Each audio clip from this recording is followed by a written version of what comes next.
Welcome to the 902 podcast, the official podcast of the Lancaster County Sheriff's Office in Lincoln, Nebraska. I'm Captain Vik, and I want to thank you for tuning in. This podcast will give you an inside look at LSO with topics and guests to discuss public safety issues impacting Lancaster County. Be sure to subscribe for highlights on news, cases, and the people working for you at LSO. You can also follow us across social media by searching for @LSO Nebraska. That's @LSO Nebraska on Facebook, Twitter, Instagram, and YouTube. Welcome to the 902 podcast. We are in the studio today on September 11th, 2023. A day that will live in infamy, I guess, to harken back to what was said after Pearl Harbor, but much like that, the impact that 9/11 had on the United States and all of us that lived through that. So in studio today with Sheriff Wagner, Chief Deputy Houchin. Thanks for being here, guys. You bet. Good morning. Good morning. And we already had a chance to be down at the Capitol building, had a nice ceremony down there, something that we have every year. Our honor guard was out there with Lincoln Fire, Lincoln Police Department, State Patrol, presenting the colors, and they played some audio from September 11th and all of those things. So just something that we do to mark the occasion each year to remember the service and sacrifice of, you know, our citizens, but also the first responders that day that ran towards the danger when they didn't have to do that, you know, and just some really brave people that stepped up and did what the job asked of them to do. So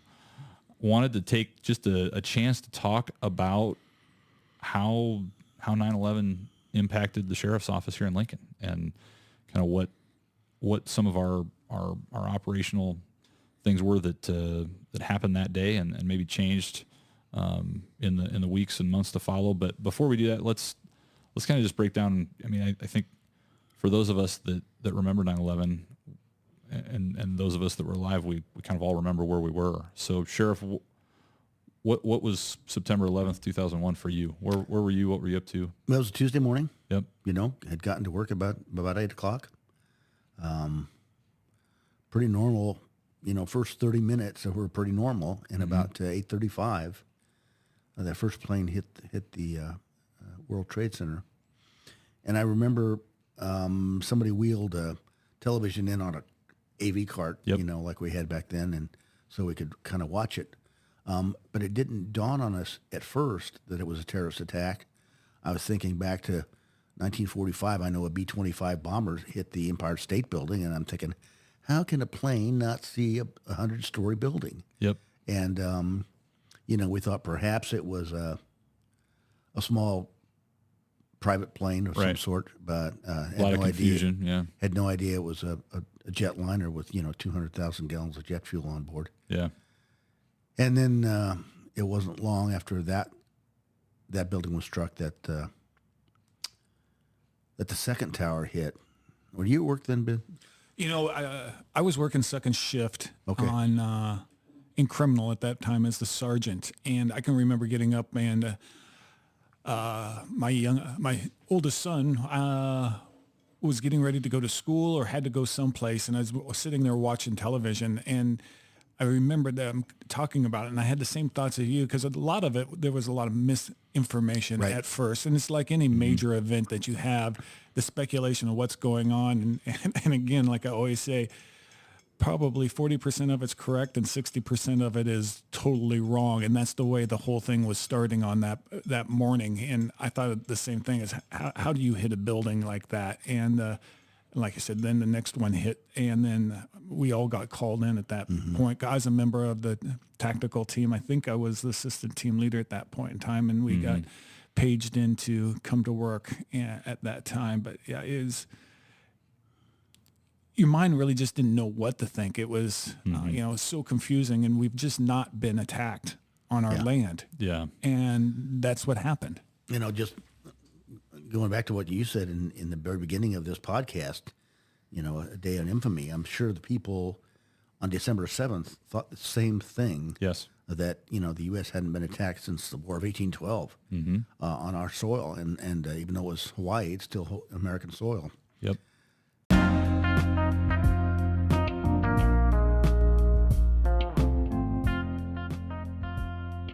Hey, I'm Captain Vik with the Lancaster County Sheriff's Office. When it comes to your career, don't settle for good enough. Don't settle for ordinary. We won't either. Be different, be better, be exceptional. Start your future today at joinlso.com. So we got together trying to figure out what should we be doing. What should we be doing?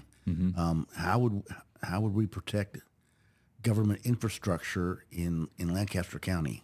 We don't have jet fighters to send up to do a combat air patrol over the city.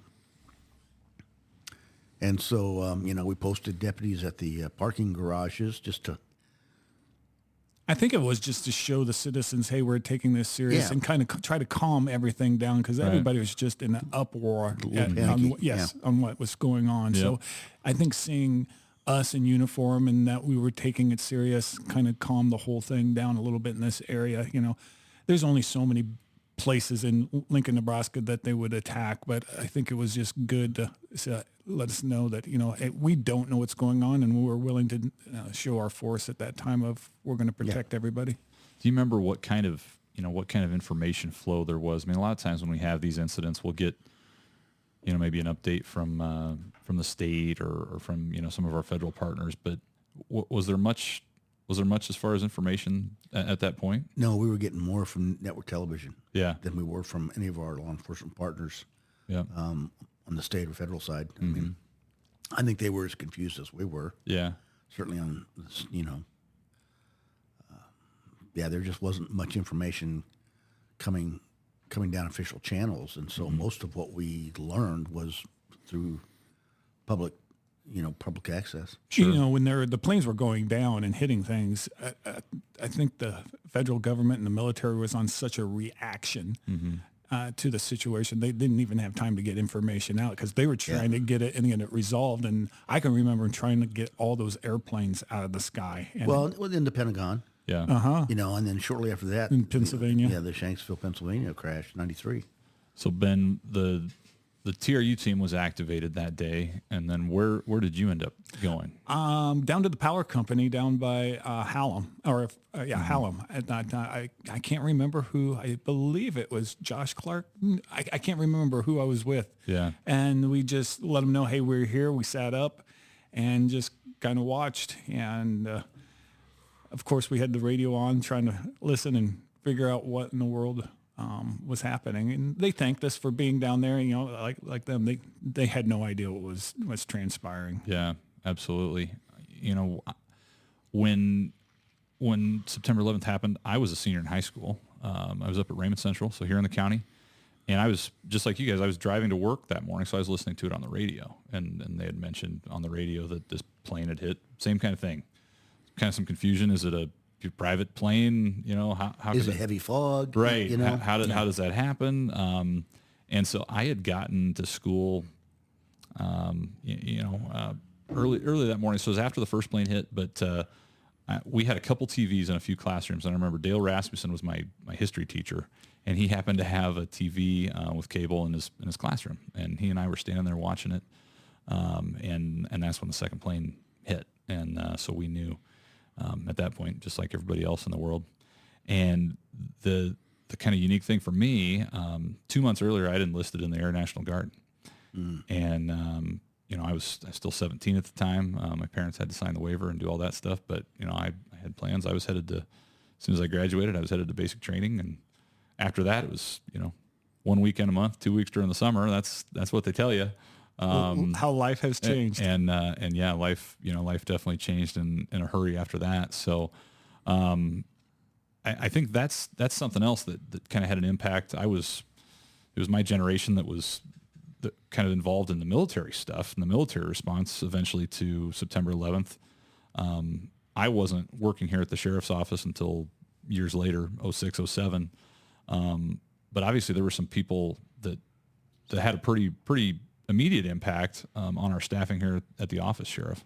I think we had 7 employees who were Air Force Reserve or Air National Guard. Anyway, all 7 of them got activated just almost immediately. Yeah. And so we lost 10% of our workforce just like that. Yep. And, I remember getting a hold of the Adjutant General, and I honestly can't remember who it was, but, explaining, you've got our folks patrolling the tarmac to protect the aircraft on the tarmac. We can do that on a broader scale by patrolling and keeping, the base safe. Yep.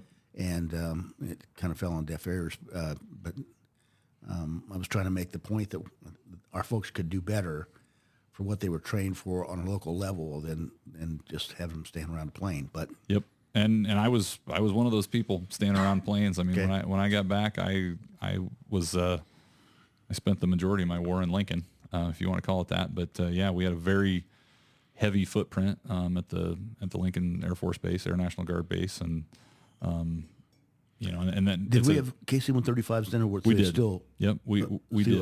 The F-4s. No, it was the 135s, Okay. and we had a pretty active role, especially with the early days of Operation Enduring Freedom of refueling flights for aircraft that were headed over, and some other missions and things that went into that. Obviously, that transitioned into Operation Iraqi Freedom and some of the things that happened since then. But right up to this day, I mean, we still have members of the Lancaster County Sheriff's Office who are on deployments right now. We were just looking at one on our list a few minutes ago before we started recording, and so that's definitely it's a balance.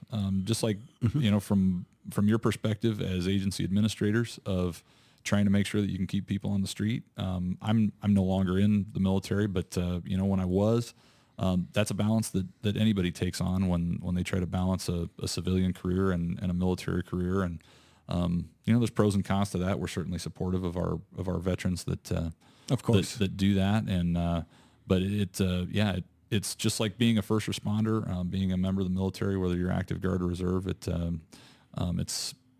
a choice that you make and a sacrifice that you make a little bit too. Well, a lot of them hadn't had to make that kind of sacrifice for a long time. Yeah. A lot of it it was on the weekends here and there, and doing that part. And after 22, during that time, after that, it changed their world. I mean, they were getting deployed for years. Yes. On multiple. Yes. And just, from being in that cycle, that was, and we all knew that was something that we signed up for. But when you have the reality of that happening, it's a game changer for sure. Before we close out, there was something that Big Ten Network featured a couple of years ago. They had a special on it. I think it was maybe for the 20th anniversary, and I saw that they just released it. They had a post on X this morning, but there was a video of you and some other public safety folks coming out of the tunnel at Memorial Stadium. And I believe that was the first kind of national sporting event that took place after, we think of shutdowns now in terms of COVID, but Right. But then, the airplanes stopped traveling. There were a lot of things that were just kind of came to a halt as we knew it. Not even so much just out of a safety standpoint, but just while the nation kind of got its feet back on the ground a little bit. So I think it was a week or so later that Nebraska played a football game, and It was 9 days. 9 days later. Okay, and so how did that come together, Sheriff? How did you hear about that event being put together? I think we heard that the Rice game was going to be played on Thursday, the 19th or 20th? And Butch Hugg, who was in charge of the stadium and doing all the logistics down there, called and said they really wanted to do something, especially considering this was the first spectator event on a large scale anywhere in the nation. And so he asked me if I or somebody from our agency would participate in a joint agency walk onto the field sort of thing. And I said, yeah, sure, you bet. We'll have somebody there. If I can't do it, we'll have somebody there. So I ended up going down on that Thursday. Colonel Tom Nesbitt from the Nebraska State Patrol was there. Oh gosh, I can't remember the LPD officer's name that was there. The Lincoln firefighter was there, and we led the team out of the tunnel for that game, and it was most electrifying experience. I mean, it was unbelievable how awe-inspiring that was, and yeah, it was just really cool, and I was proud to be part of that. Yeah, absolutely. I mean, just watching any of the coverage from 9/11 obviously takes you back to where you were that day, kind of, you know, some of those emotions, what you were thinking about, but then seeing that and on that special, and I think if there's anything that we can take away from 9/11, hopefully it's those emotions, you know, how the country was on September 12th. Well, the resilience of our nation. I mean, it's unbelievable. You may not know this, but we had an airplane back then. The sheriff's office had an airplane, and then we had decided to sell it for cost reasons. And the day that people were supposed to come in and do a test flight was September 12th. Okay. And so now we've got sealed bids out for this aircraft. Folks are supposed to come in to fly it to see if they really wanted to buy it, and they couldn't. And it was everything was kind of a juggling act, trying to keep things. Well, what do we do now? How do you handle this? And I can remember looking up in the sky, and now you would see the airplanes and the jet wars. And the and contrails, the contrails, and I mean, it was several days before you saw anything like that. It was scary. It was so quiet in the sky, and if you did hear a plane, everybody looked up. Yeah, and it was generally, I mean, honestly, it was only military aircraft that you saw. But you mentioned the Combat Air Patrol, and I think it was maybe lunchtime or a little bit later in the afternoon, again, when I was senior in high school, and skies are quiet until we saw, I think it was a couple F-15s that were probably, escorting. I think President Bush came to Offutt Air Force Base later that afternoon, and that was kind of the command center that they worked out of for a little bit. But yeah, certainly surreal seeing that stuff. So, well, I can remember taking Quentin to the Capitol where they had that night vigil and doing all that, and people just wanted to do something, and it didn't matter who you were, where you came from, or anything. It kind of pulled us together. It's sad that we have to have an event like that to make us all kind of get together and say, hey, we are Americans, and we're all in this together, because it seems so polar opposite at this point in time. And I wish we could be able to figure out a way to get back to that without something horrendous happening. Yeah. Well, if there's something that can come out of it, and that I think the reason that we remember it all these years later, and everybody says never forget. We don't want to forget the sacrifices the people made. We don't want to forget the people that were lost.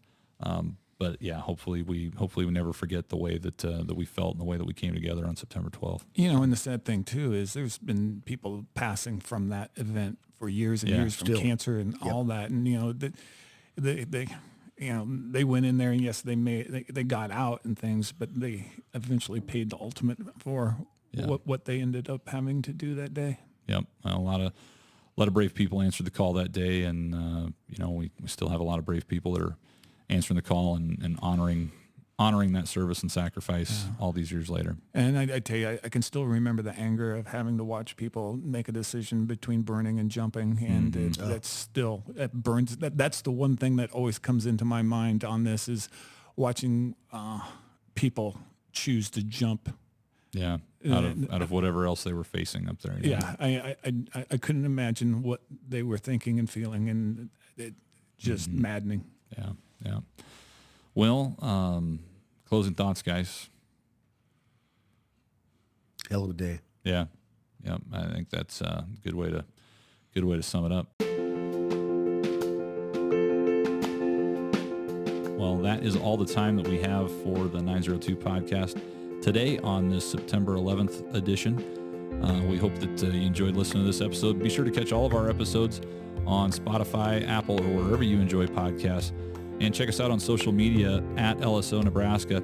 You can also contact us via email with any feedback, suggestions, or comments for future episodes. LSO@lancaster.ne.gov. Thanks for listening.